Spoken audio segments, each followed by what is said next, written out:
आप देख रहे हैं ENI live next generation media.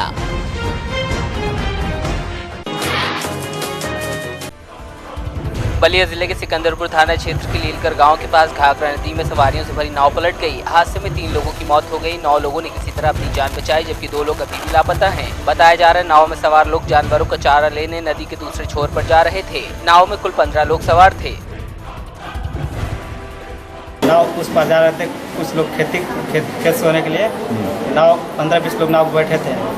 नाव बीचों बीच मारी गई, पलट गई नाव। हाँ। उसमें 4 की मौत हो गई, बाकी सब घायल हैं। अच्छा, कोई नहीं था। जब घटना होने के बाद प्रशासन गई। कितने देर के बाद प्रशासन वहाँ पहुँचे? आधा घंटा। बाकी गांव वाले जानवरों को चारा लेने के लिए अपने नाव से वो रेगुलर तरीके से उस पार जाते रहे, काफ़ी रेगुलर जाते रहे। आज मॉर्निंग में 8 बजे के आसपास उनकी नाव पलटी है किनारे साइड में। 14 लोग उसमें सवार थे। 14 में से 11 तो बच गए हैं, तो बाहर आ गए हैं, मतलब सेफ हैं। 3 लोग उसमें डूब गए थे, इसमें से 1 की डेथ हो गई है। उसमें से 2 लोग अभी तलाश किया जा रहा है। हमारी SDRF के जो जवान हैं वहाँ पे पूरे लगे हुए हैं और पूरे इलाके में पूरी छानबीन कर रहे हैं और सभी वो गोताखोर हैं। हम लोग उम्मीद कर रहे हैं कि वो जो 2 लोग हैं वो भी डूबे हुए, जिनकी अभी पता नहीं चल पाया है कि वो जिंदा है या क्या उनकी सिचुएशन है। जम्मू कश्मीर के रामबन जिला स्थित बनिहाल पट्टी शिविर में तैनात सीमा सुरक्षा बल के जवानों पर पाकिस्तान की ओर से फायरिंग की गई, जिसमें बलिया के राम प्रवेश यादव शहीद हो गए। राम प्रवेश उभाव थाना के टगुनिया गांव के रहने वाले थे। साल 2006 में वो सेना में भर्ती हुए थे। राम प्रवेश के 2 बेटे हैं, जो अभी महज 7 साल और 4 साल के हैं। राम प्रवेश की शहादत की खबर के बाद पूरे परिवार में कोहराम मचा हुआ है।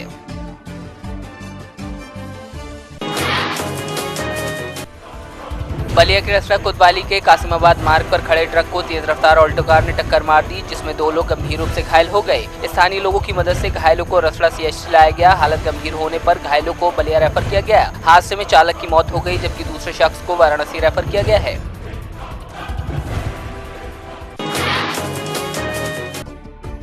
रामपुर पुलिस को बड़ी कामयाबी मिली है। पुलिस ने 18 दिन पहले हुई हत्या का खुलासा किया है। पुलिस ने 2 आरोपियों को गिरफ्तार किया। पूरा मामला पैसे के लेन देन का बताया जा रहा है। फिलहाल गंभीर धाराओं में मुकदमा दर्ज कर आरोपियों को जेल भेज दिया गया है।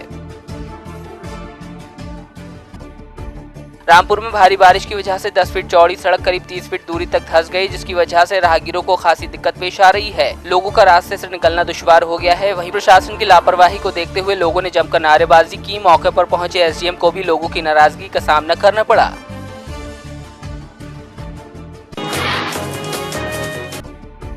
कुशीनगर के विकासखंड दुधी के ग्राम सभा मछरिया बसंत भारती में कोटेदार पर कार्रवाई की मांग को लेकर चल रही भूख हड़ताल चौथे दिन भी जारी रही। चौथे दिन धरना स्थल पर क्षेत्रीय विधायक गंगा सिंह कुशवाहा ने भी पहुंचकर धरने का समर्थन करने की बात कही। SDM तमको हिराज को ये सूचना मिली तो वो मौके पर पहुंचे। SDM ने कोटेदार के खिलाफ कार्रवाई करने का आश्वासन देते हुए धरनारत गोपीचंद गुप्ता को जूस पिलाकर धरना समाप्त कराया।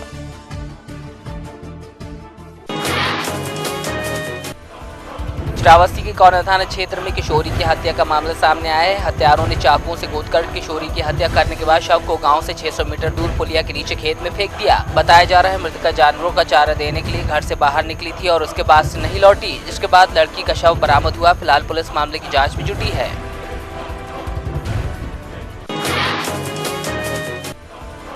मैनपुरी में छात्रा का अपहरण करने के बाद उसके साथ गैंगरेप का मामला सामने आया है। बताया जा रहा है छात्रा कोचिंग से लौट रही थी, तभी 4 लड़कों ने उसे अगवा कर लिया और फिर 2 दिन तक उसके साथ गैंगरेप करते रहे। आरोपी छात्रा को गैंगरेप के बाद उसके घर के सामने फेंक गए। परिजनों ने छात्रा को अस्पताल में भर्ती कराया। वहीं परिजनों का आरोप है कि पुलिस ने भी मामले में लापरवाही दिखाई। पूरी घटना मीडिया में आने के बाद आरोपियों पर गंभीर धाराओं में मुकदमा दर्ज कर लिया गया है।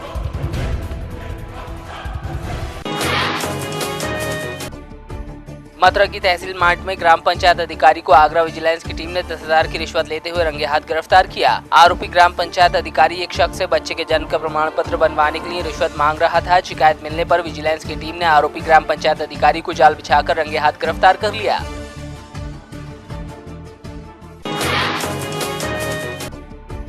फतेहपुर जिले की बदतर हो रही स्वास्थ्य सेवाओं को लेकर DM कुमार प्रसाद ने जिला अस्पताल का औचक निरीक्षण किया। इस दौरान खामियां मिलने पर अस्पताल प्रशासन के अफसरों को फटकार भी लगाई और अल्टीमेटम दिया कि शासन की मंशा के अनुरूप अस्पताल में किसी भी रोगी को कोई भी दिक्कत नहीं होनी चाहिए। उन्होंने दवाओं की कमी के साथ डॉक्टरों की कमी के मामले में शासन से पत्राचार किए जाने का भरोसा दिलाया। DM ने ये भी कहा कि दोबारा जब निरीक्षण हो तो साफ सफाई के लिए सभी व्यवस्थाएं अस्पताल की चुस्त एवं दुरुस्त होनी चाहिए।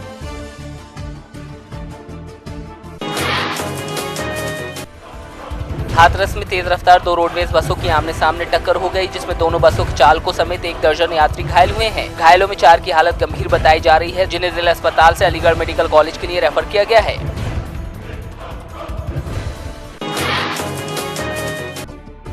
आगरा के मोहम्मद हुसैन करीब 15 साल से भगवान हनुमान की सेवा कर रहे हैं। पेशे से इलेक्ट्रीशियन मोहम्मद हुसैन 5 वक्त के नमाजी हैं। साथ ही नगर पुलिस चौकी के पास मौजूद हनुमान मंदिर की दिलोजान से देखरेख करते हैं। हुसैन का कहना है कि जिस तरह वो हनुमान जी की देखरेख करते हैं, उसी तरह हनुमान जी भी उनका ख्याल रखते हैं। वो बताते हैं कि 15 साल पहले यहाँ महज एक मूर्ति थी, लेकिन अब ये जगह एक मंदिर में तब्दील हो चुकी है। हुसैन का कहना है कि हिंदू मुसलमानों को मिलजुल कर इसी तरह सद्भाव से रहना चाहिए। मुझको 14-15 साल हो गए काम यहाँ आते थे। मेरे सामने ही ये मंदिर बना है, मेरे सामने ही सब मेंटेनेंस काम हो रहा है। अब दोबारा अब नई तरह से टाइल्स लाइट की फिटिंग हो रही है समझे। और मुझे कोई भी मेरे दिल के अंदर नहीं है कि मतलब ये कि ये बजरंगबली हैं या हमारी दरगाह में सबको एक समान समझता हूँ। कोई भेदभाव नहीं समझता, ना ही मुझको कोई दुख तकलीफ होती है यहाँ से। और बल्कि ऐसा है कि मुझको क्या मोहब्बत है, बजरंगबली को मुझसे मोहब्बत है जो अपने घर का काम मुझसे ले रहे हैं। लगभग 15 साल जोड़ गए। लगभग 15 साल नमाज भी पढ़ते हैं। नमाज भी पढ़ता हूँ। तो क्या मैसेज देना चाहेंगे लोगों को? जनता को इंसानियत का मैसेज देना चाहता हूँ। जो वो मैसेज देना चाहता हूँ, जो रहीम कवि ने एक कविता लिखी है कि रहीमन धागा प्रेम का मत तोड़ो चटका है, टूटे पर भी ना जुड़े, जुड़े गांठ पड़ जाए। तो किसी के दिल को ठेस मत पहुंचाओ। मोगा में धान की फसल पककर तैयार हो चुकी है। कटाई का काम भी कुछ दिन में शुरू हो जाएगा। कटाई के बाद किसान धान की पराली में आग लगाते हैं। पराली में आग न लगाने की हिदायतें सरकार की तरफ से जारी की गई हैं। वहीं मोगा में इसके लिए कृषि विभाग की ओर से गांव-गांव जाकर किसानों को जागरूक किया जा रहा है। मोगा के गांव वडेघर में सेमिनार के जरिए किसानों से पराली में आग न लगाने की अपील की गई। साथ ही किसानों को फलदार पौधा लगाने के लिए प्रेरित किया गया। किसान सिखलाई कैंप लाया गया, जिहदे विच वड्डी गिणती विच किसान वीर इत्थे हाਜ਼र होए ਤੇ ਉਹਨਾਂ ਨੂੰ ਜਿਹੜੀ ਝੋਨੇ ਦੀ ਮੇਨ ਪਰਾਲੀ ਨੂੰ ਸਾਂਭਣ ਦਾ ਵੀ ਇਤਕੀ ਜਿਹੜਾ ਪੋਲਿਊਸ਼ਨ ਹੈ ਉਹਦੇ ਖਤਰਨਾਕ ਨਤੀਜਿਆਂ ਤੋਂ ਕਿਸਾਨ ਵੀਰਾਂ ਨੂੰ ਜਾਣੂ ਕਰਾਇਆ ਗਿਆ।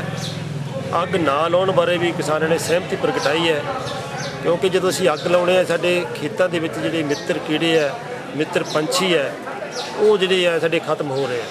ਸੋ ਕਿਸਾਨ ਵੀਰਾਂ ਨੇ ਇਹ ਜਿਹੜੀ ਝੋਨੇ ਦੇ ਪਰਾਲ ਨੂੰ, ਬਾਸਮਤੀ ਦੇ ਪਰਾਲ ਨੂੰ ਅੱਗ ਨਾ ਲਾਉਣ ਬਾਰੇ ਸਹਿਮਤੀ ਪ੍ਰਗਟ ਕੀਤੀ ਹੈ। मोगा में विश्व कैंसर दिवस पर वर्ल्ड कैंसर केयर की ओर से एक सेमिनार का आयोजन किया गया, जिसमें global ambassador MRI Kulwant Singh Dhaliwal विशेष तौर पर शिरकत करने पहुंचे। यह उन्होंने बताया कि कैंसर संबंधी बीमारी से मरने वालों की संख्या इंग्लैंड, ऑस्ट्रेलिया और अमेरिका समेत बाकी पश्चिमी मुल्कों से कम है, क्योंकि यहाँ कैंसर को लेकर लोगों में काफी जागरूकता है। उन्होंने कहा कि पंजाब में जागरूकता कम होने की वजह से ये बीमारी अपने पैर पसार रही है। हर इंसान की एक जिम्मेदारी है कि ਆਪਾਂ ਇਸ ਕੈਂਸਰ ਦਾ ਪ੍ਰਚਾਰ ਕਰੀਏ, ਕਿ ਗਾਂ ਵਾਲੀ ਪੀੜ੍ਹੀ ਨੂੰ ਬਚਾਈਏ। ਅੱਜ ਅਸੀਂ ਇਸ ਕੈਂਸਰ ਸੈਮੀਨਾਰ ਕਰ ਰਹੇ ਹਾਂ, ਸਕੂਲਾਂ ਦੇ ਬੱਚਿਆਂ ਨੂੰ ਐਜੂਕੇਟ ਕਰ ਲਈ ਵੀ ਕੈਂਸਰ ਹੈ ਕੀ। ਤੇ ਅੱਜ ਇਸ ਦਿਨ ਦੇ ਉੱਤੇ ਮੈਂ ਪੰਜਾਬ ਨੂੰ, ਜੋ ਮੇਰਾ ਪਿੰਡ ਹੈ, ਪੰਜਾਬ ਸਰਕਾਰ ਦੇ ਨਾਲ ਮੋਢੇ ਨਾਲ ਮੋਢਾ ਜੋੜ ਕੇ ਅਸੀਂ 3 ਸਾਲ ਦੀ ਪਲਾਨ ਅੱਜ ਮੈਂ ਅਨਾਉਂਸ ਕਰ ਰਿਹਾ ਇੱਥੇ। ਅਸੀਂ 1500 ਕੈਂਪ ਹੋਰ ਅਨਾਉਂਸ ਕਰ ਰਹੇ ਹਾਂ। 3 ਸਾਲ ਦੀ ਪਲਾਨ, 500 ਕੈਂਪ ਹਰ ਸਾਲ ਦੇ ਵਿੱਚ ਲੱਗੇਗਾ। ਅਸੀਂ ਅਗਲੀ ਪੀੜ੍ਹੀ ਨੂੰ ਐਜੂਕੇਟ ਕਰਾਂਗੇ, ਅਗਲੀ ਪੀੜ੍ਹੀ ਨੂੰ ਐਜੂਕੇਟ ਕੀਤਾ ਜਾਵੇ, ਬੱਚਿਆਂ ਨੂੰ ਐਜੂਕੇਟ ਕੀਤਾ ਜਾਵੇ, ਤਾਂ ਹੀ ਕੈਂਸਰ ਦਾ ਇੱਕ ਆਪਾਂ ਇਹਨੂੰ ਕੰਟਰੋਲ ਕਰਾਂਗੇ। ਇੱਕ ਤੁਹਾਡੇ ਨਾਲ ਵਾਅਦਾ, ਮੈਂ ਜਦੋਂ ਗੁਰਦੁਆਰੇ ਅਰਦਾਸ ਕਰਦਾ ਨਾ ਜਾ ਕੇ ਅਕਾਲ ਪੁਰਖ ਅੱਗੇ ਇੱਕੋ ਚੀਜ਼ ਮੰਗਦਾ, ਵਾਹਿਗੁਰੂ ਉਨੀ ਜ਼ਿੰਦਗੀ ਦੇ ਦੀ ਜਦੋਂ ਕੈਂਸਰ ਦੀ ਟ੍ਰੇਨ ਮੈਂ ਬੰਦ ਕਰ ਦਿਆਂ, ਉਸ ਤੋਂ ਬਾਅਦ ਭਾਵੇਂ ਅਗਲੇ ਦਿਨ ਲੈ ਜੀ। दमोह जिले में हो रही बारिश अब किसानों के लिए आफत की बारिश बनती जा रही है। बारिश की वजह से खेतों में पानी भर जाने के कारण फसलों को नुकसान हुआ है। वहीं जिले के नोहटा थाना क्षेत्र के ग्राम बिसनाखेड़ी में उड़द की फसल खराब होने के कारण एक किसान ने कीटनाशक का सेवन कर लिया, जिसके बाद उसे इलाज के लिए जिला अस्पताल ले जाया गया, जहां पर उसका इलाज जारी है।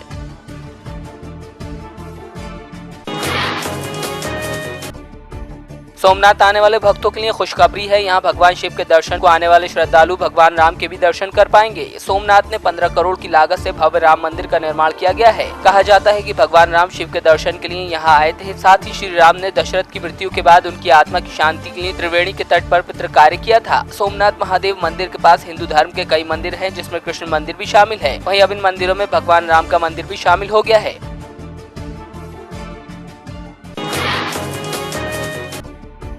नांदेड़ के देगलूरू में 50 साल से एलोपैथी की प्रैक्टिस करने वाले डॉक्टर दीक्षित को दिल की बीमारी के चलते रोजाना 16 गोलियां लेनी पड़ती थी। साल 2005 में उन्हें हार्ट अटैक भी हुआ था। 2014 में हार्ट अटैक के बाद डॉक्टर ने दोबारा बाईपास सर्जरी के लिए कहा, लेकिन डॉक्टर दीक्षित का दावा है कि उन्होंने अपनी योग मुद्रा से बीमारी पर काबू पा लिया और उनकी 16 गोलियां भी छूट गयी।